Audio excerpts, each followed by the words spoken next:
तो आज की वीडियो में हम बात करेंगे धान की फसल में हमें डीएपी खाद आखिर डालना कब चाहिए। रोपाई के समय डालना चाहिए, रोपाई करने से पहले डालना चाहिए या रोपाई करने के बाद में डालना चाहिए, और डीएपी की कितनी मात्रा हमें डालना है। जो वैरायटियाँ कम दिन में तैयार होती हैं उसमें कितना डीएपी डालें, जो वैरायटियाँ देर से तैयार होती है उसमें कितना डीएपी डालें, और डीएपी हमें डालने से हमारी फसल में, धान की फसल में फ़ायदा क्या मिलने वाला है। एकदम कंप्लीट जानकारी आपको देंगे। केवल डीएपी के बारे में ही नहीं बताएंगे, इसके अलावा दूसरी कौन कौन सी खादें हमें धान की फसल में इस्तेमाल करना है। एकदम रोपाई से लेके और धान की कटाई तक किन किन खादों का इस्तेमाल हमें करना चाहिए, आज हम यह जानकारी आपको प्रदान करेंगे, जिसमें विशेषकर हम डीएपी के ऊपर ज़्यादा चर्चा करेंगे। बाकी खादों के बारे में भी आपको बताएंगे, कितना यूरिया डालना है, कितना पोटाश डालना है। तो पूरा वीडियो के साथ साथियों आप ज़रूर देखिएगा। कुछ भी आपके मन में अगर सवाल है या कोई भी आपके मन में अगर सुझाव है तो आप कमेंट करिएगा। तो चलिए सबसे पहले जानते हैं आखिर हमें डीएपी का इस्तेमाल करना कब चाहिए। किसान साथियों, डीएपी का इस्तेमाल जिसमें नाइट्रोजन और फास्फोरस की मात्रा पाई जाती है। डीएपी में मुख्य रूप से 18% नाइट्रोजन, 46% फास्फोरस की मात्रा पाई जाती है, जो पौधे के शुरुआती विकास, जड़ों के मजबूत होने में और बेहतर स्वास्थ्य के लिए काफ़ी आवश्यक ये तत्व होते हैं। डीएपी डालने के बारे में अगर हम जानें कि हमें आखिर देना कब चाहिए डीएपी अपनी धान की फसल में, तो धान की फसल में डीएपी धान की रोपाई से पहले ही इस्तेमाल कर देना है। अंतिम जुताई करते समय भी आप डीएपी डाल सकते हैं या रोपाई से पहले। अगर आप रोपाई करने के बाद डीएपी डालते हैं तो डीएपी सही से काम नहीं करती है। डीएपी सही से काम क्यों नहीं करती है ये भी हम बात जानेंगे। तो पूरा वीडियो के साथ साथियों देखिएगा। डीएपी को हम डाई अमोनियम फास्फेट के नाम से जानते हैं, और ये किसान साथियों दानेदार रूप में आता है, ये तो सभी आपको पता ही होगा। अगर आप डीएपी का इस्तेमाल धान की रोपाई करने के बाद में करते हैं तो इससे फ़ायदा आपको कम मिलता है। कम कैसे मिलता है? क्योंकि डीएपी एक ऐसा तत्व होता है जो कम गतिशील होता है। कम गतिशील का मतलब डीएपी अगर आप ऊपर डालेंगे तो वो ऊपर ही रह जाएगा, अगर आप नीचे डालेंगे तो नीचे ही रह जाएगा, डीएपी नहीं रह जाएगा। डीएपी में मौजूद फास्फोरस जो होता है, फास्फोरस एक ऐसा तत्व होता है जो कम गतिशील होता है। फास्फोरस आपके पौधे के जड़ों के पास नहीं जाने वाला है, पौधे की जड़ों को फास्फोरस के पास आना पड़ता है। तो इसीलिए कभी भी आपको अपनी धान की फसल हो या कोई भी फसल हो जिसमें हम बेसल डोज वाली खाद के रूप में हम डीएपी का इस्तेमाल करते हैं, डीएपी के अलावा कोई भी दूसरी खाद जिसमें फास्फोरस पाया जाता हो, चाहे आपका डीएपी हो चाहे एनपीके हो। एनपीके भी बहुत तरह से आते हैं, एनपीके 12-32-16, एनपीके 10-26-26, या फिर एनपीके 14-35-14, या फिर बहुत सारे एनपीके आते हैं। 10-26-26 हो गया, 12-32-16, 14-35-14 हो गया, और 20-20-0-13 हो गया। तो तमाम तरह के एनपीके भी आते हैं जिसमें फास्फोरस उपलब्ध होता है। फिलहाल डीएपी की ही बात करते हैं। जैसा कि मैंने बताया, फास्फोरस आमतौर पे अगतिशील होता है, यानी मिट्टी में ज़्यादा दूर तक ये नहीं फैलता है, इसलिए इसे जड़ों के पास उपलब्ध करवाना होता है।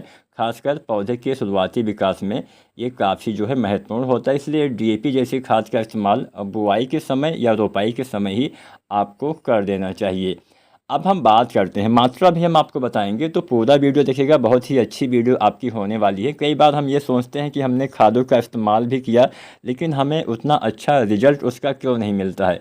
केवल खाद डालने से ही आपका काम नहीं चलने वाला है। खाद को सही तरीके से डालना और सही मात्रा में डालना बहुत ही आवश्यक होता है। अब हम खादों की मात्रा भी आपको बता देते हैं, कितनी मात्रा में आपको डीएपी वगैरह डालना है। उसके बाद हम बात करेंगे, अगर हम डीएपी का इस्तेमाल करते हैं तो आखिर ये हमारे फसल में काम क्या करता है, हमारी फसल में ये कैसे, मतलब क्या क्या लाभ करता है।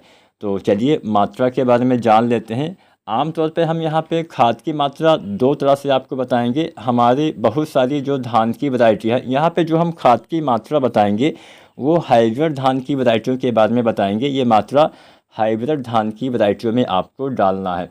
तो यहाँ पे हम दो तरीके से आपको बताएंगे। एक तो वो वैरायटियाँ जो 120 दिन या इससे कम दिन में तैयार होती हैं, उसमें कितना खाद डालना है, और दूसरी तरफ हम बात करेंगे जो वैरायटियाँ 120 दिन से ज़्यादा दिन में तैयार होती हैं उसमें कितना खाद डालना है, यानी एक कम दिन वाली वैरायटी, एक देर से तैयार होने वाली वैरायटी के बारे में हम बात करेंगे। तो सबसे पहले बात करते हैं कि जो किस्में 120 दिन या इससे कम दिन में तैयार होती हैं, हाइब्रिड धान की किस्में, उसमें रोपाई के पहले कितना खाद डालना है। ये खादें रोपाई से पहले डालना सबसे बेस्ट रहेगा। जब आप अंतिम जुताई करते हैं उसी समय आपको डाल देना चाहिए। तो इसमें आपको डीएपी की मात्रा लेनी है 28 किलो। 28 किलो डीएपी 1 एकड़ खेत के लिए पर्याप्त रहेगा। यहाँ पे जो हम खाद की मात्रा बताएंगे वो पर एकड़ के हिसाब से रहेगी। तो डीएपी आपको 120 दिन से कम दिन में तैयार होने वाली वैरायटी में लगभग 28 किलो इस्तेमाल करना है। डीएपी के अलावा यूरिया भी आपको डालना है 16 किलो।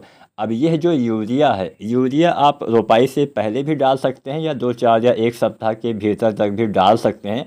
बेहतर रहेगा आप पहले ही डाल दीजिए, या अगर आप बाद में डालना चाहते हैं तो 1 सप्ताह तक आप जो है यूरिया भी डाल सकते हैं।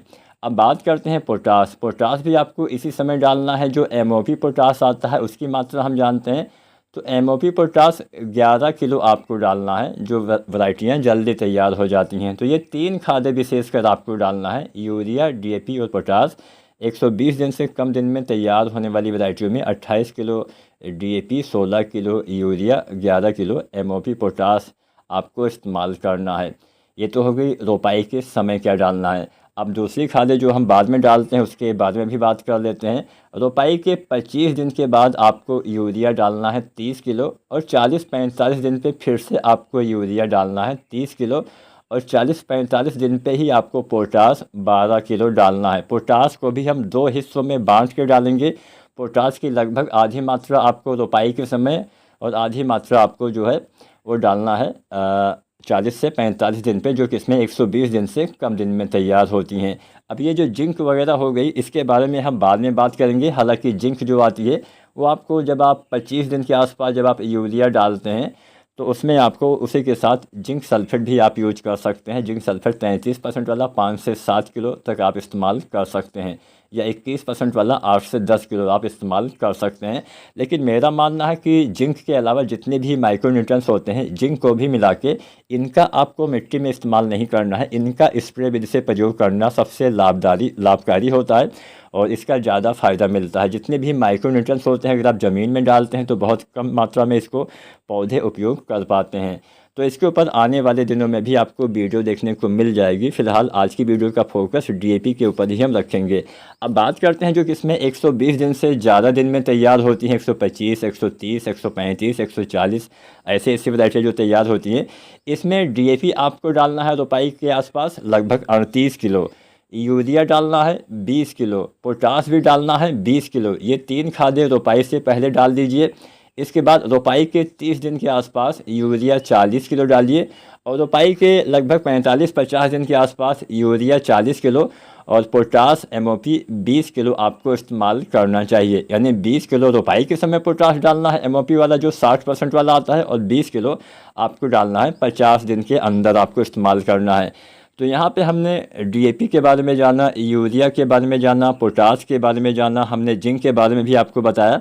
कुछ दूसरे माइक्रोन्यूट्रिएंट्स हैं जिसके ऊपर मैं अगली वीडियो में आपको बताऊंगा, क्योंकि अभी रोपाई का ही समय चल रहा है। तो रोपाई के समय हम विशेषकर बेसल डोज वाली खाद ही डालते हैं, जिसमें डीएपी, यूरिया, पोटास वगैरह डालते हैं। आप चाहें तो कोई भी जो ये ग्रोथ प्रमोटर आते हैं उनका भी इस्तेमाल कर सकते हैं, जैसे सागरिका वगैरह भी आप रोपाई के समय या रोपाई के 1 सप्ताह के भीतर इस्तेमाल कर सकते हैं। तो यहाँ पे डीएपी के बारे में हमने जाना कितनी मात्रा में आपको कम दिन वाली वैरायटियों में डालना है, कितनी मात्रा में आपको देर से तैयार होने वाली किस्मों में डालना है। अब कुछ मुख्य बातें जान लेते हैं कि अगर हम इसका इस्तेमाल करते हैं तो ये काम क्या करता है, इससे फ़ायदा क्या होता है। किसान साथियों, जैसा कि आपको पता होगा डीएपी में नाइट्रोजन के साथ साथ फास्फोरस होता है। तो नाइट्रोजन के बारे में आपको पता होगा पत्तियों के विकास में, हरे रंग को बनाए रखने में, प्रकाश संश्लेषण प्रक्रिया को बढ़ावा देने में मदद करता है। और अमोनियम नाइट्रोजन धीरे धीरे मिट्टी में मौजूद बैक्टीरिया द्वारा नाइट्रेट में भी बदल जाता है, जिससे पौधे आसानी से इसको ग्रहण कर पाते हैं। अगर हम फास्फोरस के बारे में जानें तो जैसा कि मैंने बताया 46% फास्फोरस होता है, जो अत्यधिक घुलनशील होता है, और जब आप मिट्टी में इसको मिलाते हैं तो ये जल्दी से घुल जाता है और ये फास्फेट के रूप में बदल जाता है। ये जो होता है फास्फोरस, इससे पौधे के जड़ों के विकास में मदद मिलता है, मजबूत करता है। पौधे के भीतर भोजन को इधर से उधर यानी जो ऊर्जा होता है उसका हस्तांतरण करने में हेल्प करता है, भंडारण में महत्वपूर्ण भूमिका निभाता है और फल फूल बनने में हेल्प करता है। रोग प्रतिरोधी क्षमता में भी काफ़ी मदद करता है, तने को मजबूत करता है, फसल गिरने से भी ये बचाता है। तो फास्फोरस के बारे में अगर हम संक्षेप रूप से अगर हम डीएपी के बारे में जानें तो डीएपी पौधों को नाइट्रोजन और फास्फोरस प्रदान करता है, जिससे पौधे के शुरुआती विकास में काफ़ी हेल्प होता है, जड़ों के विकास में, तने के विकास में, पत्तियों के विकास में काफ़ी मदद मिलती है, जिससे पौधे में अच्छे कल्ले आते हैं, अच्छी गुणवत्ता मिलती है और बढ़िया ये मतलब काम करता है। तो इसका इस्तेमाल आपको शुरुआती समय में ही करना होता है। रोपाई के बाद में डालेंगे तो ये ज़्यादा काम नहीं करेगा, फिर आप ही कहेंगे कि हाँ हमने खादों का इस्तेमाल किया और ये हमारे पौधे भी कमज़ोर है, फास्फोरस की भी कमी दिखेगी और जड़ों का विकास नहीं होगा, जिससे उत्पादन में भी कमी देखने को मिलेगी। आज की वीडियो जानकारी पसंद आई हो तो वीडियो को लाइक शेयर ज़रूर करें, चैनल को सब्सक्राइब करिएगा। धन्यवाद।